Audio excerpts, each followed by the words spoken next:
Brilliant. And let's crack on. So, welcome everyone. Thank you so much for dialing in to the next in these lunchtime sessions.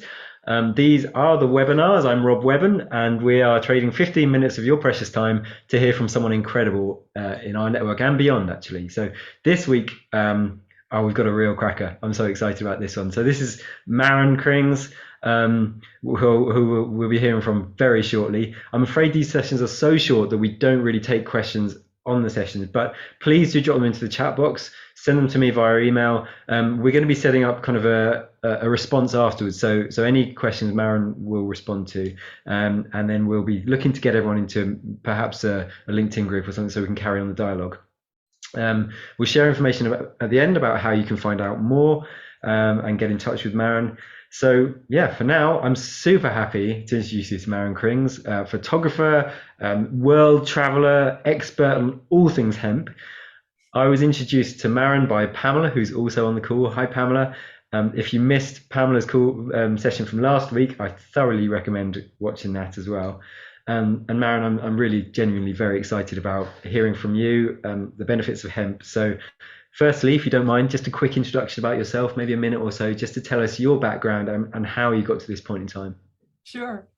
Thank you for having me, Rob, and hello to everybody in our group. My name is Maren Krings. I'm a German climate impact storyteller and photographer, and I should probably also say author by now.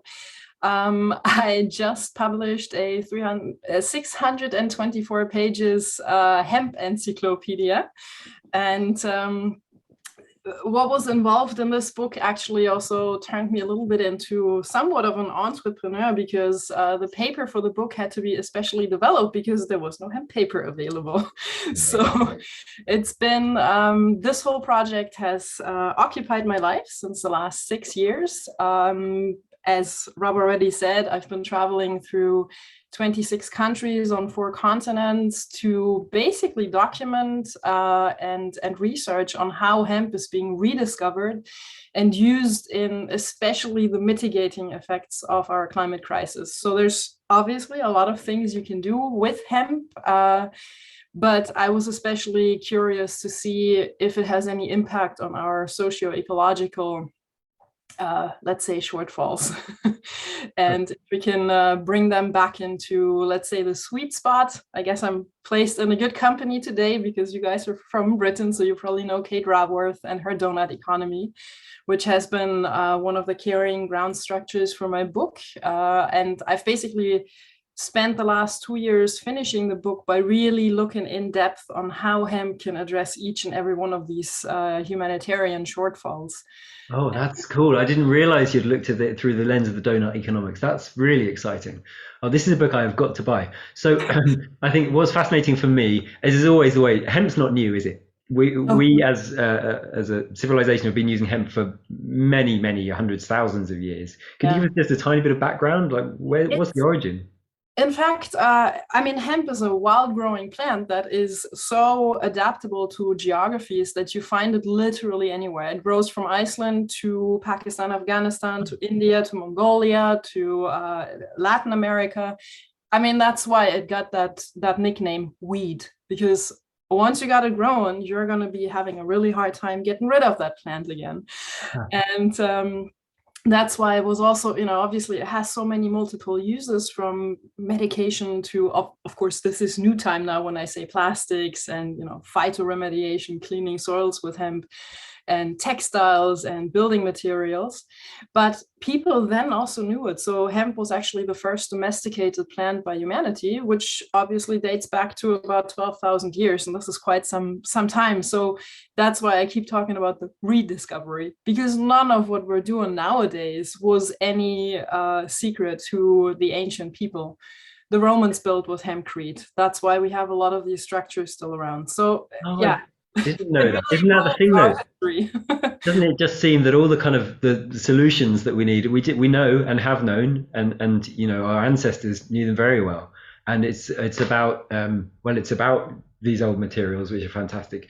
Regenerative agriculture is not new, is it? This kind of approach that we're all suddenly a bit of a buzzword, but it's what people did, and it's only that we've moved away from that over the last 50, 100 years. Now we need to reverse the clock. So that is Brilliant and fascinating. So, obviously, we're a clothing company, as you know, we're trying to be genuinely climate positive in time. I feel like there's something super exciting in hemp and other similar types of materials, actually.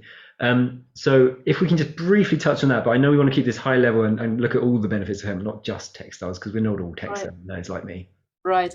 I mean, obviously, I could probably fill many, many hours about textiles. So forgive me, anybody who is coming from the textile world will now probably be like, oh, this is pretty superficial. But as said, it take me hours to get deeply into textiles. But in fact, we can make pure textiles from hemp. There's a lot of outdoor companies, in fact, right now, like Saleva, Maloya, many others that are actually already working with hemp textiles. And I think one of the biggest troubles within especially the high functional wear is the combination of organic textiles in combination with synthetics.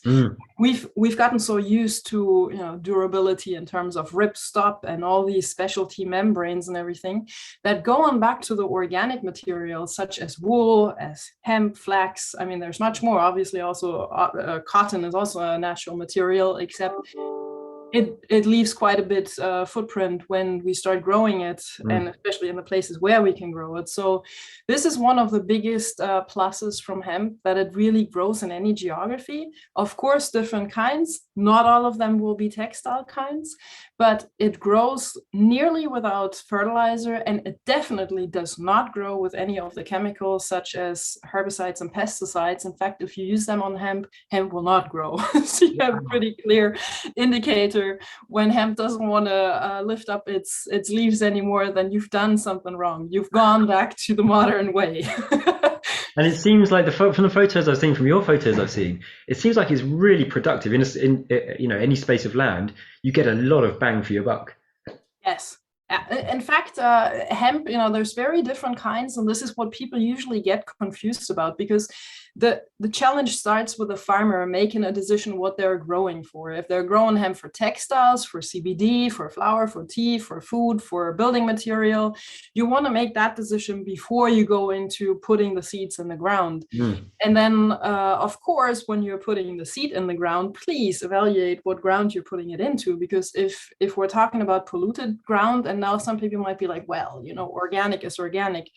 Well, the testing needs to be done ahead if you're doing anything that is for human consumption or also for animal consumption, because the fallout that we get from all our air pollution and all our industries, just from the air into the ground through rain, through air and all these good things, that's actually quite polluting in the ground. And if you want to use hemp for CBD, where you're talking medicinal plant, then you want to make sure that you're actually not getting all that dirt that you're taking up in like super high concentration from the ground, because that wasn't checked out before the hemp was grown.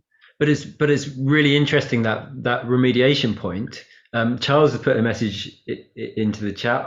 Ask Maren about nuclear contaminated soils. I worked on my thesis when I was a undergrad, was looking at phytoremediation of mining waste, basically. And so hemp seems like it fits right into that line. So tell me about how it can treat contaminated soils.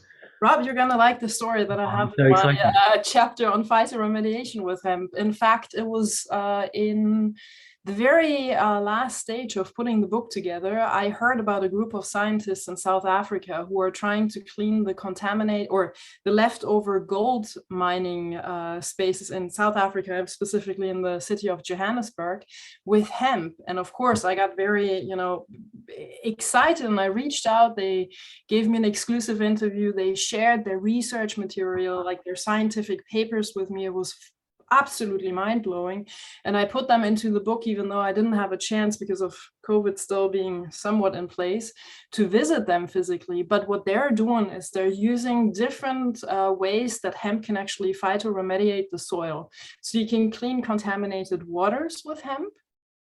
In fact, then it's basically the seedling during the germination that takes out a lot of these contaminants, ranging or covering all of the heavy metals, but also uranium and some amounts of the nuclear contaminants, because gold mining, unfortunately, always is connected to uranium, which was one of the reasons why South Africa had the Pelindaba, the nuclear program. And of course, when we're talking nuclear contamination, it gets very tricky, because if you're growing this hemp and you're taking it out of the ground, you have to literally make it, you need to neutralize it again, because otherwise you're just doing cross contamination, which would also happen if you start moving these hemp plants from one side to the next in order to then neutralize them. So they've actually done this on the site with the nuclear program, and they're using the nuclear program's liquidation process to then neutralize the hemp plants after whatever it is, if it's a seedling or if it's a whole plant, depending on if it was water, trying to decontaminate water or soil. I mean, of course, this gets highly, highly scientific, and I would probably not withstand your Q&A if you would go into it, because I'm sure you're much more an expert in understanding that than I am. Well, we don't have time for that anyway. Sadly, genuinely, I would love to, and maybe that's in a whole other 2-hour episode that we need to go into. But time is ticking down. Oh, this happens every week. But I would love to. I know we've talked about textiles, we've talked about remediation, briefly about CBD. What other thing? List some other cool things. Jamie said, can we use it as a packaging solution? Oh, yes. In fact, I was saying that in the beginning, the paper, let me just, sorry, this is my beat up copy, but this entire book is of hemp paper, which means it's a completely tree-free paper that is 60% hemp, 40% cotton. And it actually, we not only can we leave our old forest stands, as long as they still exist, standing and doing their job for biodiversity, but also hemp is an annually regrowing plant, so it really produces a lot of biomass, which for paper is fantastic. We need a lot of biomass for paper. And but the thing is that it's a very slow process of changing the paper industry, because we ought to not forget, and that's one of the things that I'm experiencing with a lot of people who are now reaching out and saying, hey, can you help us figure out how we can how we can get hemp into our production line. The thing is that hemp was gone. It was forbidden for over 80 years. Yeah. This is literally, let's say, 1.5 generations of lost knowledge. Those people who still come from the times when they did the manual decortication of hemp, by hand, and who understand the fiber, who understand the plant, they're almost gone. So this is also one of the reasons why I really started traveling like insane, because I wanted to meet all of these, people that are either very old or very much removed from the grid. So you can't just, give them a call or say, let's hop on a Zoom call and get this done. I need your knowledge. We need to document this. We need to register this stuff somehow and pass it on to the generations after us, because this knowledge is going to take, again, hundreds of years to build up. So with the Industrial Revolution happening just at that cross point, when hemp was exchanged with cotton, when paper pulp was exchanged from hemp to trees, of course, all of the machinery was basically, calibrated towards smaller fibers, because cotton is a small fiber. The tree pulp is much smaller than, hemp is the longest and the strongest plant fiber in the world. So obviously, what gives us a plus on the back end of having very durable clothing and very sturdy paper is also a production, let's say, challenge, because these fibers actually, they clog up the sieves in the paper production. They will challenge any metal parts on the textile production lines. So these are the things that we have to overcome. And the experts that I interviewed for my book, especially Robert Hattel, he's from the German company Hemp Age, producing quite beautiful and lovely hemp clothing. In fact, my shirt I just got from them yesterday. And Robert always says, we have to rethink hemp. We cannot go into cottonizing hemp fibers and think we've got the solution, because we're actually taking away all the positive stuff from the plant, making it into something else, and then wondering why these shirts and pants suddenly don't last anymore, as long as we think they should. That's fascinating. That's fascinating. I think there's something in that, we kind of have an approach where it needs to be super tech and we need to, process the heck out of something, because that's what we have to do with a lot of our other materials. And actually, if we can rediscover, recalibrate how to use hemp properly, then that's really exciting. I can't believe it's already, the time is pretty much up. And I think everyone on this call would love to spend another hour listening to you talking, Maren. Is there anything you'd love to say, last closing comment on this specifically before we kind of close up? I'll answer one question, and that would probably also be the one thing, that last thing to close it up. Jacob asked if it costs more as a raw material. At the moment, unfortunately, yes. Because, and that's also because our production lines are still spread up too far. We don't have the post-production companies or factories localized or centralized enough with the hemp growing areas, which means that if you have to transport the hemp over 100 kilometers to the post-production site, you're losing a lot of money because this stuff comes with a lot of biomass. So instead of using, I'm going to just make it very bold, instead of using one container load, you have 3 container loads. So that's usually the down part. And we really need to, more demand will create a better standing for these post-production factories to be pulled up, because obviously it's always the supply demand thing that will trigger a development within any industry to happen. So brilliant. I hope we can be part of that demand side, draw for the fabric. So that's so exciting. Really brilliant to hear, Maren. Thank you. Time is nearly up. I can't believe it. But every week we ask the same 3 quick fire questions. If you don't mind, I'll ask the same to you. So Maren, what does community mean to you? Community to me means something. Now I have to go back into the indigenous wisdom that I was blessed to learn a lot about also during this project. To me, this is really us as humans coming back into the circle, giving a space to the elder, giving a space to the younger, giving a space to the young people who are sort of in the mid of their life. We need to start listening to each other. We need to start embracing that everybody has wisdom, has energy, has sort of genuine insights that come from different life stages. All brought together, we could be moving forward so much better. And especially it would cancel out competition and this world of greed and negativity that we often encounter, that actually really stands in the way of positive development happening. That's amazing. It's all about community. And why should we care about the climate? Well, give you one point why we shouldn't. The climate really is our bubble that keeps us alive. And I feel we have been heavy-handed on this life-giving bubble called the climate for way too long, and we would do really, really well to embrace it and start working with it instead of against it. That's why I think climate is very important to us. And tell me, in the face of these challenges, in the face of the what we've done to the climate, how do you get up every morning feeling positive? What drives you on? Rob, it's because of people like you, like Charles, like Pamela. And I know this sounds a little bit like honey around the mouth, but I am genuinely motivated by people who embrace open source, who embrace the community idea of let's buddy up and let's put our forces and energy together and move forward. If it wasn't for these kinds of people, I think I would have probably turned around and just written another 3-page book which said how to eradicate humanity from this planet in 5 minutes. That might be an easier one. Right.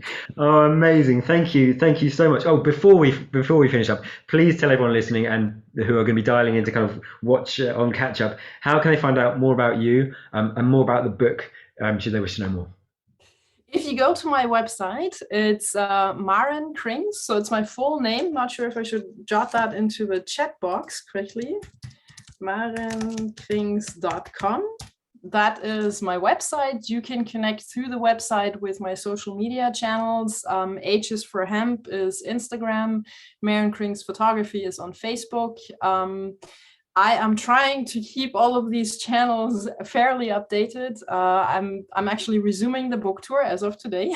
So next in-person stop will be in Hamburg, Germany at the Hemp expo, and then I'll be traveling a bit international again, and I hope to hopefully hit some of you people in real life. Would be Great. fantastic to exchange. And Great. Oh, I hope so. And very best of luck with promoting the book and how it's received. Oh, thank you. well, that was a whirlwind, wasn't it? So thank you, Maren. We've had I've thoroughly enjoyed that, and I'm sure you will have as well listening. We've learned from Maren that, well, we didn't even get to talk about climate, did we particularly? But and the benefits. But we've learned that in order to, well, hemp is an incredible fabric, incredible plant with so many possible uses. In order to take advantage of it and to really capitalize on what it can do for society as a whole, we need to re-educate, we need to rediscover, we need to tool up again and be able to use it in the right way possible. So I would implore everyone here to look at how we can kind of make that part of our businesses and our lives. It sounds like if we can drive demand, then it's only going to have really positive outcomes. We've learned it can do everything from CBD to cleaning up contaminants and far more than that. So it's been brilliant, and I wish we had hours to talk, Maren, not just minutes. But thank you so much for coming on.